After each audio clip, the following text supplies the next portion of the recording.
بسم اللہ الرحمن الرحیم۔ پیارے باب اسلامی ایمان افروز اور سبق آموز معلوماتی ویڈیو کے ساتھ آپ کی خدمت میں حاضر ہوں۔ کیا حضور صلی اللہ علیہ وآلہ وسلم پر جادو ہوا تھا؟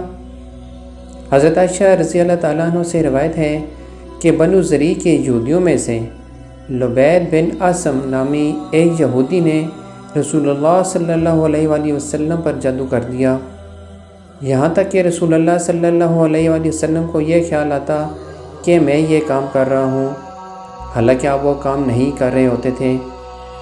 حتیٰ کہ ایک دن یا ایک رات کو رسول اللہ صلی اللہ علیہ وآلہ وسلم نے دعا کی، پھر دوبارہ دعا کی، پھر تیسری بار دعا کی، پھر فرمایا، اے عائشہ، کیا تمہیں معلوم نہیں کہ جو کچھ میں نے اللہ تعالیٰ سے پوچھا تھا وہ اللہ تعالیٰ نے مجھے بتلا دیا؟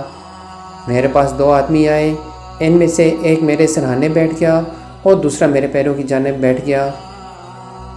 جو آدمی میرے سرہانے بیٹھا تھا اس نے پیروں کی جانب والے سے کہا، یا پیروں کی جانب بیٹھنے والے نے سرہانے والے سے کہا، اس شخص کو کیا تکلیف ہے؟ اس نے کہا، ان پر جادو ہوا ہے۔ پہلے والے نے کہا، کس نے جادو کیا ہے؟ دوسرے والے نے کہا، لبید بن عاصم نے، کنگھی میں اور کنگھی سے جھڑنے والے بالوں میں، اور کہا، تر کھجور کے خوشہ کے غلاف میں۔ یہ چیزیں کہاں ہیں؟ دوسرے نے کہا، ذی اروان کے کنویں میں۔ حضرت عائشہ رضی اللہ تعالیٰ عنہ نے کہا، پھر رسول اللہ صلی اللہ علیہ وآلہ وسلم چند اصحاب کے ساتھ اس کنویں پر گئے۔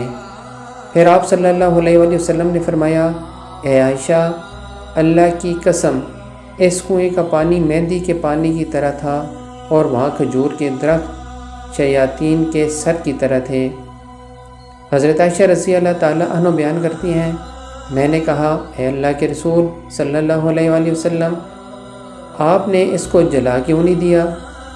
تو آپ صلی اللہ علیہ وآلہ وسلم نے فرمایا، نہیں، اللہ تعالیٰ نے مجھے اچھا کر دیا اور میں لوگوں میں فساد بھڑکانے کو برا سمجھتا ہوں، اس لیے میں نے اس کو دفن کرنے کا حکم دیا۔ سبحان اللہ۔ دوستو، یقیناً یہ ایک معلوماتی ویڈیو ہے۔ دعا کریں اللہ پاک ہم کو ہر قسم کے شیطان کے شر سے اور حاسدین کے حسد سے محفوظ رکھے۔ آمین ثم آمین۔